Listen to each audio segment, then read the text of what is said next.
It's always going after someone. If it's not Mexicans, it's Muslims. If it's not Muslims, it's Africans from shithole countries.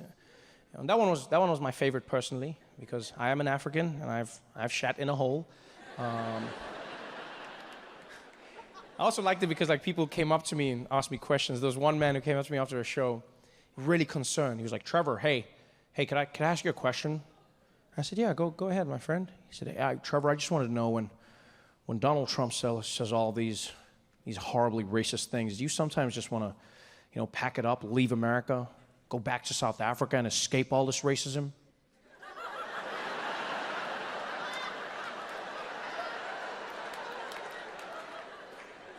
I said, "My friend, you don't go to South Africa to escape racism. That's where you go to stock up." Are you kidding me? That's the one thing that reminds me of home. Racism out here. Because we've got tons of racism in South Africa. And don't get me wrong, it's gotten a lot better. When I was growing up, we had apartheid.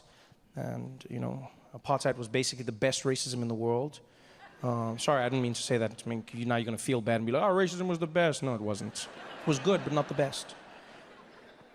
And I experienced a bunch of racism, and everyone did. I never felt like it was a bad thing, mostly because of my family. My mother is a black woman, Xhosa woman. My father's Swiss from Switzerland. And them being a couple was against the law, and that was a problem for us living together. And so we experienced a ton of racism. And in case you're wondering, yes, Xhosa is one of the languages with the clicks in it, right? Xhosa, but not like in American movies, just so you know. Yeah, I've seen those movies where they have Africans and they're like,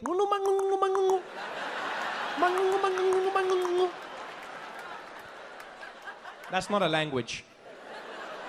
Yeah. Even we watch those movies and we're like, "I wonder what they are saying, yeah?" "Where are they from?" "I think they're from Cleveland." It's not just clicks. The clicks are consonants. We still have vowels. Yeah, I grew up in this family and we couldn't live together. I could live with my mom, but my dad obviously couldn't live with us because it was illegal.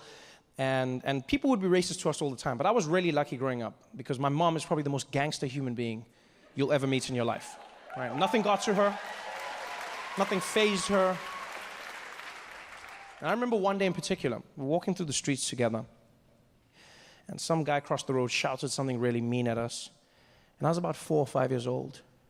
And I turned and I looked at my mom and I said, "Mommy, what do we do if people do the racism to us?" And my mom said, "Oh, baby, you know what we do if somebody's racist? We take that racism of theirs and we shake it up with the love of Jesus. And then we send it back."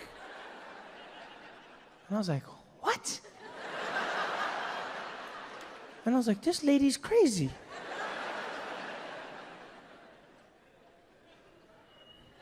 And she was crazy, but she was also right.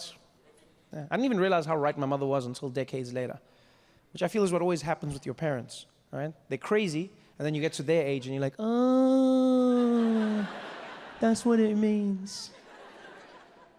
I only learned the lesson my mother was trying to teach me when, as a grown man, I was walking through the streets of Chicago, minding my own business. Some guy drove by in a pickup truck and called me the N-word. And I'm not gonna lie, I was disappointed. Mostly because he was driving a pickup truck. Yeah, I just felt like that was an unnecessary stereotype that he didn't need to perpetuate. I feel like if you're gonna be racist, do something different. Think outside the box. Drive a Prius. Yeah. It's better for the environment, and it's quiet. You can sneak up on me. We both win. But no, the guy was driving a pickup truck, called me the N-word, and to give you the full story, I was jaywalking, right? I was jaywalking, yeah. And I don't tell you this to justify what he did. I just want you to know that I'm no angel, okay? Yeah. I was crossing the road, and then the lights turned red for me, but I decided to walk anyways because I don't see color.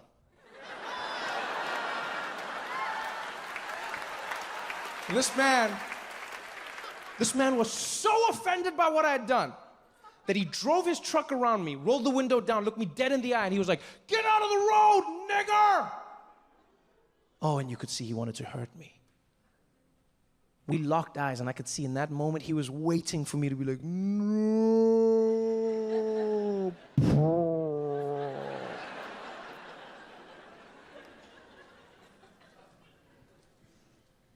But what that man didn't know was where I was from. More importantly, who he didn't know was my mother.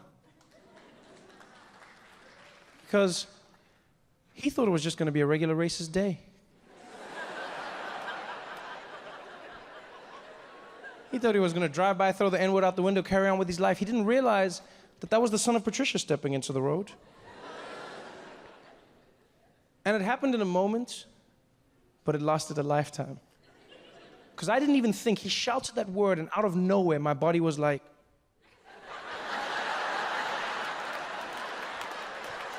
I was like, oh shit, this is it!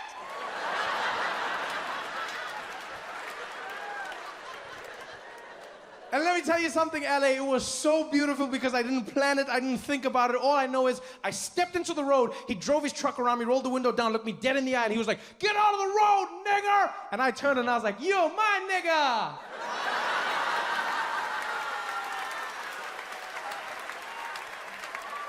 And he almost crashed and died. Yeah, I've never seen a human being question themselves so many times in a split second in my life, right? Because I was smiling, and I could see in his face, he was like, wait, do I know you? Do I look like someone you know? And I don't know why he did this, but I'll never forget it. He looked at his hands.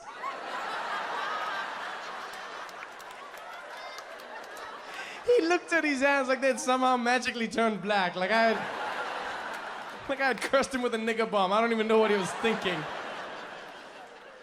Oh, I actually felt bad for him, man. Because I've been called that word before, but that was his first time. Like, you never forget your first time, you know?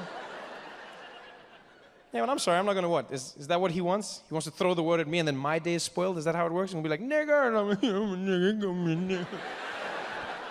I don't have time for that, man. My mom always used to say, she said, you can't control what people do to you, but you can control how you react. So I promised myself, I said, I'll never give a racist person the pleasure of seeing my pain. It may be painful, may be hurtful, but I won't give them the pleasure of seeing my pain.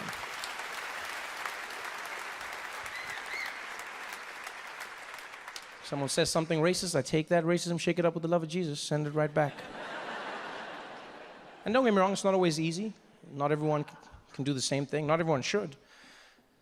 I also understand that for me, it is a little bit different. You know, I have a privilege in that I come from a country where the word nigger was never used to oppress anybody. You know, we had another word, because we had the best racism, come on now, but not that word. Yeah, the word we had was the word kafir or kafir. So we had another word, same thing. It's crazy to me as well sometimes. You know, same racism, different word.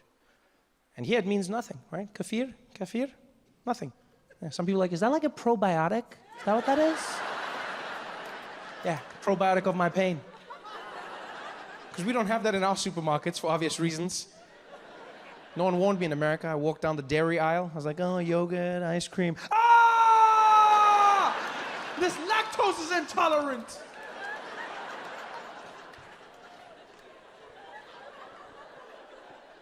So it's different around the world, and I get that.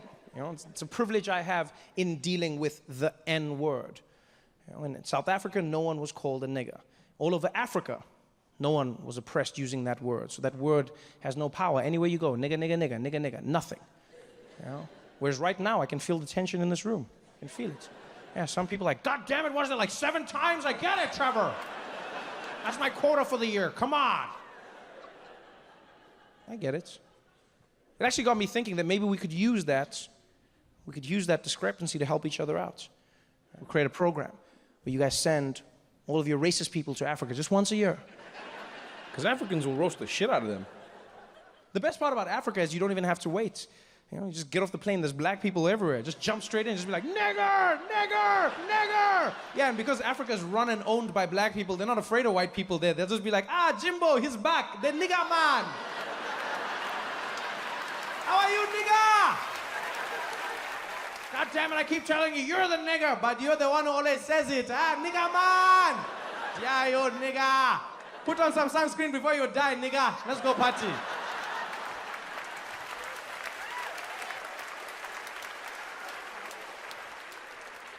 It'll be different, that's all I'm saying. It's always weird for me, I won't lie, because although no one used that word in a derogatory way, the word nigger in South Africa does exist, technically, right? But in my mom's language, Xhosa, the word nigger means to give. That's what nigger means in Xhosa. That's how you use it. Mna, nzoniga wena. Wena, uzoniga yena. Tina, sizoniga bona. Nigger. Yeah. So not only does that word not hurt me, but when racist people use it on me, all they end up doing is bringing back fond memories of my childhood. Yeah. I get flashbacks to when I was a little kid. I'd be playing with my cousin in these toy cars. I'd always steal his cars because I didn't have my own. He'd start screaming. He'd be like, ah, mama, mama. And my mom would come running in the room. She'd be like, hey, Nissan Antoni, what's happening here? And my cousin would be like, auntie, Mom would